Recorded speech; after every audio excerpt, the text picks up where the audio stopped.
Feeling overwhelmed about the different digital products out there? Well, in this video, I'm going to break down the different types of digital products so that you can choose the right one for your business. Hey there, Adam here from Hustle Savvy. I help solopreneurs to package their expertise into digital products. If you're new here, consider subscribing and hitting that bell icon so you won't miss any of my videos. One of the best things about digital products is that it can have many different benefits. The first one being diversifying your income streams. For example, if you're already providing an existing service, or maybe you're selling physical products, adding digital products to your business will add on more revenue streams for you, and you can scale it up because there's no need for inventory and you don't have to worry about any of those logistics issues. The next thing is you can experiment with smaller, easy to produce products before you proceed creating your higher ticket items. So I'm going to explain the different types of digital products in this video, and I've provided timestamps in the description and comment section below so you can quickly jump to different parts of this video. And stick till the end because I'm going to share some bonus tips on how to create digital products.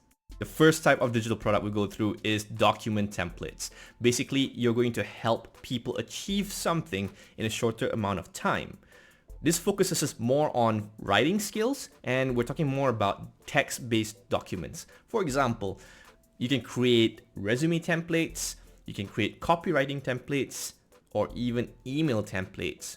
So someone can quickly take these templates and just replace the portions that they need to, and it will become something they can use over and over again, rather than starting from scratch. The next digital product would be media templates. So this helps people with media related tasks, as the name suggests. So this focuses more on the visual and audio type templates.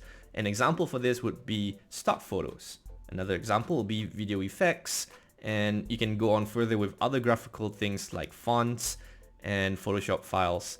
Basically, people would love to have a library or a collection of ready-made templates, very similar to the text-based templates we discussed before, and just drag and drop them into whatever software they're using to edit, and this will then save them time. They can customize and change different parts of that template rather than doing something from scratch. Now, what's amazing about these media templates is that people would start recognizing your skills in producing these templates, and they might even inquire about any additional services or products that you provide related to these type of tasks. The next example of a digital product would be eBooks and guides. Think of it as a mini course in text format.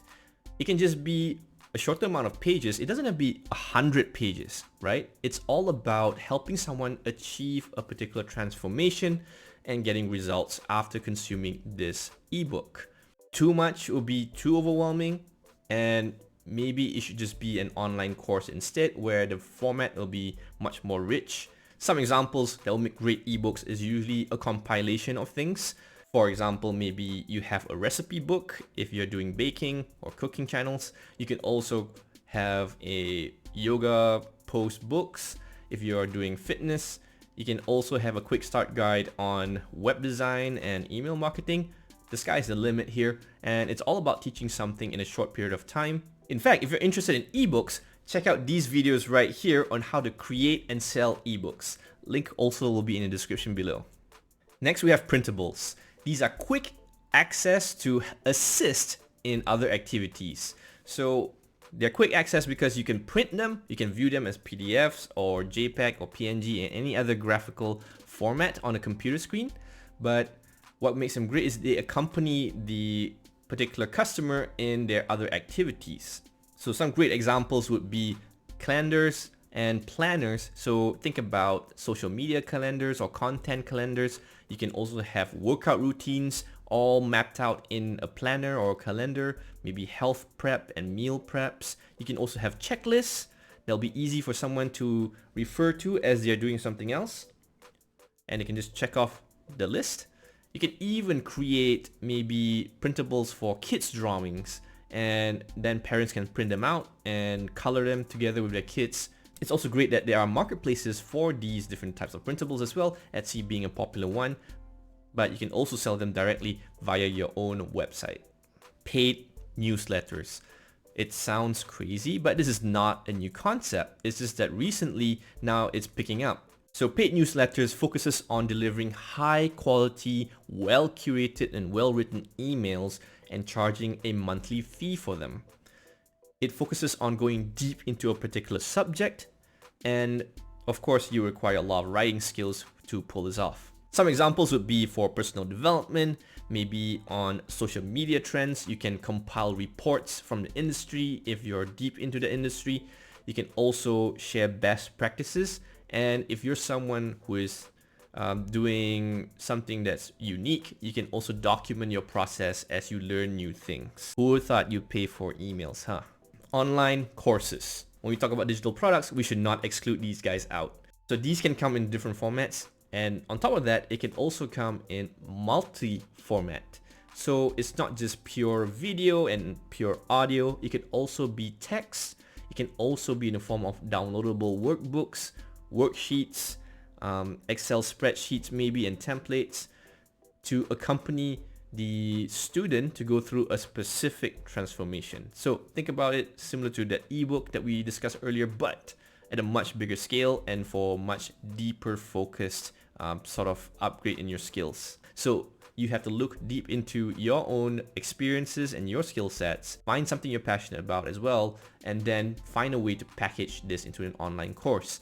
So there are different ways to sell online courses. You can use marketplaces like Udemy and Skillshare, where they already drive a lot of traffic and they have categorized and cataloged the different courses. You'll be competing with other course creators, but it is a marketplace where you already be able to get your product, your online course, in front of other students. And that's one of the hardest things to do when you're first starting out. Alternatively, you could create online courses and host them on your own website. There are a few ways to do this as well. One of the ways is to use Teachable, Thinkific, or any other similar course building providers. This way you have more control over a lot of different features, especially your price. But of course, there are pros and cons to both approach. So this is a subject that I'll cover in a future video. All right, here are some bonus tips to consider when you're creating digital products. The first thing to think about is getting quick wins for your customer. How can you get a result quickly rather than going through 100 steps? Again, different digital products might have various scale in terms of depth, but always start with the one that's easiest to produce and the easiest to get to the hands of your consumer. Once you gain momentum, once you understand more from there, you can build much bigger products a lot better. So the next tip is about being a supplemental material. So what this means is, what additional digital products can you create to supplement a particular activity that your customer is doing? Checklist would be an immediate example here, because you can have a printed checklist next to you while you're doing something, and it's going to add value by making sure that they don't miss out on anything. You can also think about content calendars as well. These can help people to accompany them as they're doing their content strategy throughout a particular year. Last but not least, your digital product must help your customer achieve a particular transformation. This is particularly true for the much higher priced products like an online course. You need to get that person from point A to point B.